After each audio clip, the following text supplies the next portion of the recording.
اپنے گریبان میں جھانکا کریں، اپنے آپ کو دیکھا کریں، اتنے گناہ، اتنی برائیاں، اتنے برے عمل، اتنا گندا نامہ اعمال، پھر بھی اس نے پردے رکھے ہیں، پھر بھی وہ عزت سے روزی دیتا ہے، پھر بھی لوگ حاجی صاحب کہتے ہیں، پھر بھی لوگ صوفی صاحب، پھر بھی لوگ بہت اچھا کہتے ہیں، پھر بھی لوگ کہتے ہیں ماں جی، اور پھر بھی لوگ کہتے ہیں آنٹی، اور پھر بھی لوگ کہتے ہیں جی ماں جی آپ نے میرے لیے دعا کرنی ہے، جی بیٹا آپ نے میرے لیے دعا کرنی ہے، جی بیٹی میری آپ نے دعا کرنی ہے۔ پھر بھی لوگ دیکھیں کیا کہتے ہیں، اللہ نے تیرے کتنے عزت رکھی ہے، برم رکھا ہے، پھر بھی لوگ کتنا تجھے اچھا سمجھتے ہیں، مالک نے دیکھ تیرے کتنے عیبوں پر پردہ ڈالا ہوا ہے۔ اسی لیے تو اس نے پردہ ڈالا نا، کہ شاید کہ تو ایک دفعہ کہہ دے کہ اللہ اس پردے کو تو قائم رکھنا، پردہ جے پائے تو پائی رکھی سونے۔ آپ سے گزارش کرنے کا مطلب یہ ہے، خدا را اپنے آپ کو اپنے رب کی بارگاہ میں روزانہ پیش کیا کرو، رات کو اٹھ کے دعا مانگا کرو، اللہ تو مجھے معاف کر دے، سونے سے پہلے بستر پہ جا کے بس سوتے وقت معافی مانگ کے سویا کرو، صبح اٹھا کرو نماز پڑھ کے معافی مانگا کرو اور دعا کیا کرو، اللہ تیرا شکر ہے تو نے پھر ہمیں موقع دے دی دوبارہ اٹھنے کی، نماز کی پابندی کیا کرو۔ جو لوگ نماز کے عادی نہیں ہیں ان سے بھی گزارش ہے، اور خصوصی طور پہ میں گزارش کرنا چاہوں گا جو اپنے نامہ اعمال کو کبھی دیکھا ہی نہیں زندگی میں کتنا گند بھرا ہوا ہے، خدا را ایک مرتبہ نامہ اعمال پہ اپنی نگاہ مارے، میں یقین سے کہتا ہوں آپ ضرور اللہ کی بارگاہ میں رونا شروع کر دیں گے، ایک مرتبہ ضرور دیکھیں، ایک مرتبہ۔ آپ لوگ تو پھر بھی بہت اچھے اور نیک ہیں، میں کبھی کبھی جب اپنے نامہ اعمال کو دیکھتا ہوں تو بڑی شرمندگی ہوتی ہے، کہتا ہوں اللہ تیرا کرم ہے، کیونکہ ہر شخص اپنے اعمال کو جانتا ہے نا، ہر شخص، آپ اپنے اعمال کو بہتر جانتے ہیں میرے سے، میں اپنے اعمال کو بہتر جانتا ہوں، ہر شخص اپنے اعمال کو جانتا ہے کہ میں کس کردار کا مالک ہوں۔ خدا را اپنے نامہ اعمال پہ دھیان دیا کرو، رات سونے سے پہلے کوشش کیا کرو، ایک دو آنسو بہا لیا کرو کہ اللہ میرا نامہ اعمال گند سے صاف کر دے۔ اللہ تعالیٰ مجھے اور آپ کو عمل کرنے کی توفیق عطا فرمائے۔ ابھی استخارہ پروگرام ہوگا، ہمارے ساتھ رہیے گا۔ السلام علیکم۔ من الشیطان الرجیم، بسم اللہ الرحمن الرحیم۔ الصلاۃ والسلام علیک یا سیدی یا رسول اللہ وعلی آلک واصحابک یا حبیب اللہ۔ الصلاۃ والسلام علیک یا سیدی یا رسول اللہ وعلی آلک واصحابک یا نور من نور اللہ۔ اللہ تعالیٰ کے فضل و کرم سے، اللہ تعالیٰ کی رحمت سے انوار مدینہ کی طرف سے جو ہمارا استخارہ پروگرام ہوتا ہے روزانہ، ہر جمعے کو، جمعے کے والے دن پروگرام میں شامل ہوتے ہیں، استخارہ پروگرام ہر جمعے کو پروگرام کرتے ہیں۔ اس میں کوشش کی جاتی ہے کہ جو ناظرین کے کچھ سوال ہوتے ہیں روحانی لحاظ سے ان کو جواب دیے جاتے ہیں۔ کوشش میں کرتا ہوں کہ ایسے لوگوں کو جو قرآن اور حدیث کی روشنی میں کچھ گائیڈ کیا جائے، جس سے ان کی روحانی مسئلے بھی حل ہوں اور دین سے رغبت بھی ہو جائے، دینداروں سے تعلق بھی جڑ جائے۔ مطلب میری کوشش یہ ہوتی ہے کہ ایسے کام کیے جائیں۔ اللہ تعالیٰ مجھے اور آپ کو عمل کی توفیق عطا فرمائے۔ دیکھتے ہیں کون ہے میرے ساتھ۔ السلام علیکم۔ وعلیکم السلام جی صوفی صاحب، کیا حال ہے؟ جی اللہ کی رحمت، الحمدللہ۔ جی صوفی صاحب، میں لاہور سے بات کر رہا ہوں، میرا نام وقاص ہے اور میری والدہ کا نام جو جمیلہ بیگم۔ جی تو میں 6-7 سال سے بیمار ہوں صوفی صاحب۔ ایک تو میرے جگر کے اوپر جو چربی ہے تو وہ میں نے میڈیسن بھی کہی تو ٹھیک نہیں ہو رہا، نمبر 2 میرے مثانے نے چھوٹی چھوٹی سی گلٹیاں سی بنتی جا رہی ہیں، تو ڈاکٹر کو کسی سمجھ نہیں آ رہا کہ یہ کیا مسئلہ ہے، کائنڈلی یہ چیک کر کے بتائے۔ اور نمبر 2 میں نے دبئی جانا اور میرا ویزا ایشو نہیں ہو رہا، اس میں کوئی پرابلم آ رہی ہے، اس کے پڑھنے کے لیے مجھے وظیفہ دیں۔ اوکے ہو گیا۔ ناظرین نے سوال سنا ہوگا، بہت سارے لوگ ایسے ہوتے ہیں جن کو جیسے بھائی نے بتایا کہ جسم کے مختلف حصوں میں گلٹیاں ہو جاتی ہیں۔ یہاں ایک بات غور طلب ہے، اللہ تعالیٰ اپنے حفظ و امان میں رکھے، سارے مسلمانوں کو اللہ تعالیٰ صحت، تندرستی اور ایمان کی سلامتی عطا فرمائے۔ کچھ گلٹیاں ہوتی ہیں ٹیومر کی ہوتی ہیں نا، اور کچھ ویسے ہی جسم میں ہو جاتی ہیں جو جس کا ٹیومر سے تعلق نہیں ہوتا، وہ آہستہ آہستہ ٹھیک ہو جاتی ہیں، وہ مختلف ادویات سے علاج کرانے سے پرابلم نہیں ہوتی، ٹھیک ہو جاتی ہیں۔ بھائی سے بھی گزارش ہے اللہ رحمت کرے، اللہ ان کو تندرستی صحت عطا فرمائے، ان کو کوئی وہ خطرناک گلٹیاں نہیں ہیں۔ تو یہ ڈاکٹر سے بھی رابطے میں رہیں اور ڈاکٹر سے دوائی معمول کے مطابق جو ڈاکٹر مشورہ دے اس سے دوائی لیتے رہیں، ساتھ کوشش کریں انا انزلناہ فی لیلۃ القدر، سورۃ قدر جو ہے اور سورۃ کوثر انا آتیناک الکوثر، دونوں صورتوں کو روزانہ 41 دفعہ پڑھیں نماز فجر کے بعد اور نماز عشاء کے بعد درود پاک پہلے اور بعد میں 11 دفعہ پڑھنا ہے۔ ان کو پڑھ کے پانی پہ دم کر کے مریض پیتا رہے، جن کے جسم میں گلٹیاں ہیں، عورتوں کو بھی ہوتی ہیں، مردوں کو بھی ہوتی ہیں، جسم کے مختلف حصوں میں وہ گلٹیاں بن جاتی ہیں اور لوگ علاج کراتے ہیں، اور میڈیکلی طور پر بھی اس کا علاج اب تو مطلب آرام سے ہو جاتا ہے۔ تو اپنا علاج جہاں سے کرا رہے ہیں علاج جاری رکھیں، پلس آپ یہ ضرور کریں کہ 7 قرآن پاک کی آیتوں کو جو میں نے دیا ہے ان کو پڑھیں نماز فجر کے بعد اور نماز عشاء کے بعد۔ ایک بات میں ناظرین سے گزارش کرنا چاہوں گا، جب بھی قرآن پاک کو پڑھنا ہے، کوئی وظیفہ پڑھنا ہے، تو اللہ تعالیٰ کی رضا کے لیے پڑھنا ہے، بس کہ اللہ پاک تو راضی ہو جا۔ تو بیلی تے سب جگ بیلی، ان بیلی وی بیلی۔ اگر اللہ تعالیٰ کی طرف سے کرم نوازی ہوگی، رب راضی ہو گیا، تو یہ مسائل، ایک بیماری تو کچھ بھی نہیں ہے، ہر بیماری سے جان چھوٹ جائے گی۔ سب سے بڑی بات یہ ہے گناہوں کی بیماری سے جان چھوٹ جائے گی، گناہوں کی بیماری سے، برائی سے جان چھوٹ جائے گی۔ تو گزارش ہے کہ جب بھی وظیفہ پڑھا کریں صرف اللہ تعالیٰ کی رضا کے لیے، صرف اللہ پاک کو راضی کرنے کے لیے بس، اور ترجمہ ساتھ ضرور پڑھا کریں۔ اور ترجمہ ہمارے احمد رضا خان بریلوی رحمۃ اللہ تعالیٰ علیہ کا ترجمہ بڑا کمال ترجمہ ہے، اس کو پڑھا کریں، اس میں عشق اور محبت کی باتیں بڑی کمال ہیں۔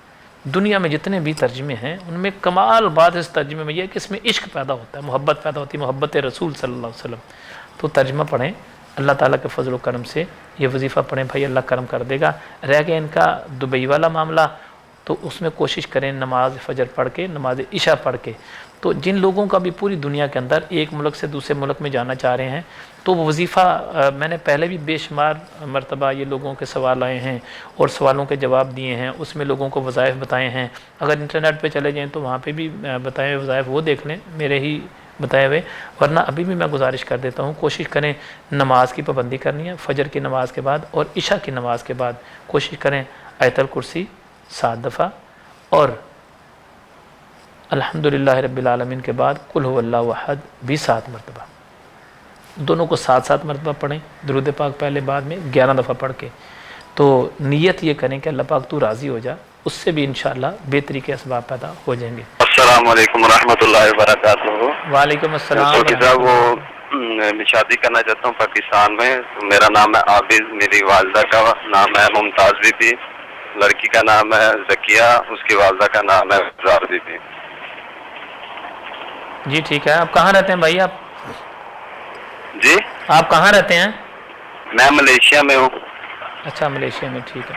تو آپ استخارہ کرانا چاہ رہے ہیں، پوچھنا چاہ رہے ہیں؟ جی جی جی جی ٹھیک ہے۔ ناظرین نے سوال سنا ہوگا، تو میں ایسے ناظرین جو اپنی بیٹی کے بارے میں، اپنی بہن کے بارے میں استخارہ کرانا چاہتے ہیں، جن کی اپنی شادیاں ابھی نہیں ہوئی اور وہ استخارہ کرانا چاہتے ہیں کہ کہاں پر کیا جائے، شادی یہاں پر میرے استخارہ بہتر ہے کہ نہیں ہے، یہاں پر بہتر ہے کہ نہیں ہے، تو میں اکثر کہا کرتا ہوں، میری تو ناظرین سے گزارش ہے استخارہ خود کیا کریں۔ اور جب ایک سوال یہ پیدا ہوتا ہے کہ میں استخارہ کروں گا تو مجھے جواب نہیں آئے گا، مسلمان کوئی بھی استخارہ کرے اس کو جواب مل جاتا ہے۔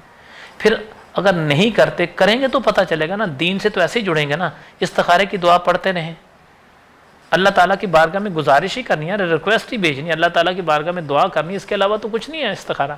اللہ تعالیٰ کی بارگاہ میں گزارش کرنی ہے، اسی سے پوچھنا، اسی سے سوال کرنا ہے، اسی سے کہنا ہے کہ اللہ پاک تو میرے پر کرم کر دے، میرا معاملہ آسان ہے، آسان کر دے، بہتر رہے گا نہیں رہے گا، اللہ تعالیٰ کی بارگاہ میں گزارش کرنی ہے۔ تو تمام تر ناظرین جو اس پروگرام کو دیکھ رہے ہیں ان سے گزارش ہے، کوشش کیا کریں استخارہ خود کیا کریں۔ مثال کے طور پر نہیں کرتے یا پتہ نہیں ہے یا سوچتے ہیں چلو یار کسی اور بندے سے کروا لیں، ایسی صورت کے اندر جو لوگ دین سے مخلص لوگ ہیں، دین سے جڑے ہوئے ہیں، جن کا تعلق صرف دین کو پھیلانا ہے، دین اسلام کی اشاعت ہے، دین اسلام کو پھیلانا جن کا مقصد ہے، ان سے بھی بات کر لیں تو بھی ٹھیک ہے۔ جو لوگوں کو برائی سے منع کرتے ہیں اور اچھائی کی دعوت دیتے ہیں، جو دنیا داری کی لالچ میں نہیں گھسے ہوئے، پھر شریعت مطہرہ کے مطابق چل رہے ہیں، میری ناظرین سے گزارش ہے کوشش کیا کریں، دینداروں سے اپنی دوستی لگا کے رکھیں۔ بھائی سے گزارش ہے جو استخارے کے حوالے سے بات کر رہے ہیں، آپ کوشش کریں استخارہ خود بھی کر لیں، ہماری جو ویب سائٹ ہے اس پہ آ جائیں، تو انوار مدینہ ویب سائٹ پہ آ جائیں، اس میں استخارے کا طریقہ لکھا ہے، خود بھی کر لیں، جو نظر آ رہا ہے اس کے مطابق اگر ایسا ہو جائے تو ان کے لیے بہت زیادہ بہتری نہیں رہے گی۔ یہ پتہ کر لیں کہ آیا کہ ان کے گھر والے یا ان کی فیملی وہ لوگ راضی ہیں، تو چونکہ اگر اس کو استخارے کے پوائنٹ آف ویو سے دیکھتے ہیں تو اس میں بہتری نظر نہیں آ رہی، بہتر یہ ہوگا آپ استخارہ خود کر لیں، اللہ تعالی ہمیں عمل کی توفیق عطا فرمائے۔ جی السلام علیکم۔ جی وعلیکم السلام۔ جی پیر صاحب، میرا ایک کوشچن تھا۔ میری مدر ان لا ہے، ان کا نام خورشید بی بی ہے، اوکے ان کے لیفٹ سائڈ پہ فالج کا اٹیک ہوا ہے، ٹھیک ہے۔ تو وہ کافی دیر ہو گئی ہے، چل بھی نہیں سکتی ہیں، وہ کھانا بھی نہیں ان سے خود کھایا جاتا، تو آپ پلیز کچھ بتا دیں کہ وہ ٹھیک ہو جائیں، کم از کم واش روم میں جانے جوگی ہو جائیں۔ اور سیکنڈلی پیر صاحب پلیز دعا کر دیں گھر میں خیر و برکت کے لیے، جی ٹھیک، اللہ تعالیٰ آپ کو جزائے خیر عطا فرمائے۔ آمین آمین۔ السلام علیکم۔ وعلیکم السلام۔ بیٹی نے سوال کیا ہے کہ ان کی جو مدر ان لا ہے وہ بیمار ہے۔ میں اکثر ایک بات کہا کرتا ہوں، آج پھر وہی بات کہنا چاہ رہا ہوں، کیا خوب بات ہے ہر بہو اپنی ساس کے بارے میں اتنی فکر مند ہو جائے۔ اللہ، ہر بہو اپنی ساس کے بارے میں اتنی فکر مند ہو جائے۔ میں پوری دنیا کو یہ پیغام سنانا چاہتا ہوں، یہ ہمارا معاشرہ، اس کو ہمارا اسلامی معاشرہ، یہ ہمارا پاکستان کا معاشرہ، یہ غلط باتیں بھی پھیلائی جاتی ہیں، لوگ غلط کام بھی کرتے ہیں، ایسا تو نہیں کہ نہیں کرتے ہوں گے، کرتے ہیں، لیکن یہ ہمارے معاشرے کا جو نا اصل حقیقت یہ ہے کہ بہو اپنی ساس کی بیماری کی وجہ سے پریشان ہے کہ میری ساس جلدی ٹھیک ہو جائے۔ اللہ، یہ ہمارا الحمدللہ یہ ہمارے معاشرے، یہ ہمارا کلچر ہے، یہ ہم اپنے معاشرے کی یہ تعریف کرتے ہوئے ہمارا دل باغ باغ ہوتا ہے۔ مجھے نہیں پتہ، میں نہیں جانتا انہوں نے کیا سوال کرنا تھا، کیا کیا ہوگا، ان کے ذہن میں کیا ہوگا، لیکن اتنا اچھا سوال کیا ہے، پوری دنیا کی تمام تر بہوؤں کو ایک میسج کیا ہے بڑا اچھا۔ حدیث پاک میں آتا ہے، نبی پاک علیہ السلام نے ارشاد فرمایا، بہترین مسلمان، اچھا مسلمان کون ہے؟ جس کی زبان سے اور ہاتھ سے دوسرا مسلمان محفوظ ہے۔ تو بیٹی نے جو سوال کیا ہے ساس کے بارے میں، اللہ تعالیٰ اس بیٹی کا بھی نصیب اچھا کرے، اور اس کی جو ساس صاحبہ ہے اللہ اس کو بھی تندرستی عطا فرمائے۔ یہاں جو سوال ہے انہوں نے کیا ہے کہ ان کو فالج ہے، فالج کے لیے انہوں نے جو بتایا ہے کہ ان کو ایک سائڈ پہ فالج ہے اور وہ ٹھیک نہیں ہو پا رہی۔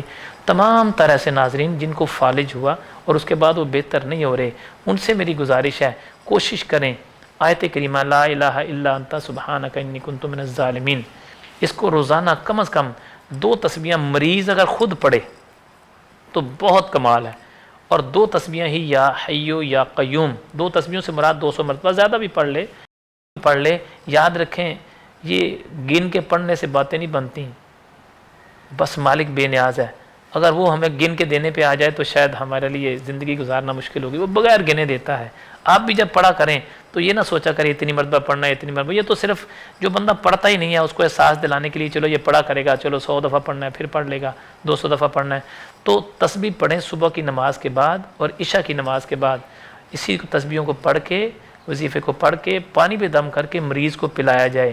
اور جو مریض خود پڑھ سکتے ہیں سب سے بہترین طریقہ کہ خود پڑھیں، جو فالج کے مریض ہیں اگر اس کو خود پڑھیں گے، اس کے ساتھ ساتھ کوشش کیا کریں کہ آیت الکرسی 11 دفعہ صبح، 11 دفعہ شام کو، درود پاک کی ایک تسبیح پڑھیں۔ جو فالج کا مریض ہے سارا دن اس نے لیٹا ہی رہنا ہوتا ہے، تو ان وظائف کو پڑھیں، لیکن ایک بات ذہن میں رکھنے والی ہے، جب بھی کوئی وظیفہ پڑھنا ہے، جب بھی کوئی قرآن کی آیت پڑھنی ہے، صرف اللہ تعالیٰ کی رضا کے لیے بس، کہ اللہ پاک تو راضی ہو جا، اور تو اپنے محبوب علیہ الصلوۃ والسلام کے صدقے سے مجھے شفا عطا فرما دے۔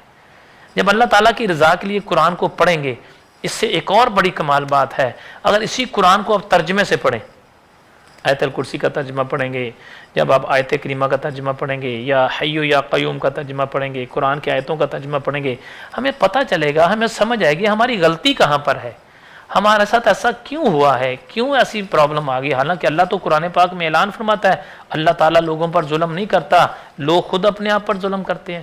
جب قرآن پاک کی ہم آیتوں کی تلاوت کر کے اس کے ترجمے کو پڑھیں گے تو ہم دوسروں کو بھی سمجھائیں گے بیٹا یہ نہ کیا کرو، یہ کیا کرو، یہ نہ کیا کرو، یہ کیا کرو، کیونکہ جہاں ہماری غلطی ہمیں سمجھ آ جائے گی تو آئندہ ہم تکلیفوں سے بچ جائیں گے، مصیبتوں سے بچ جائیں گے، پریشانیوں سے بچ جائیں گے۔ اگر اللہ تعالیٰ کی بارگاہ میں گریہ وزاری کرنے لگ جائیں گے تو ہم پریشانیوں سے محفوظ ہو جائیں گے۔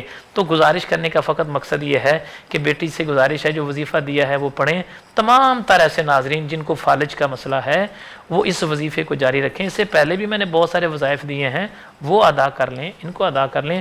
مقصد صرف یہ ہوتا ہے کہ کسی طریقے سے رجحان ہو جائے اللہ تعالیٰ کی بارگاہ کی طرف، رخ ہو جائے اس طرف۔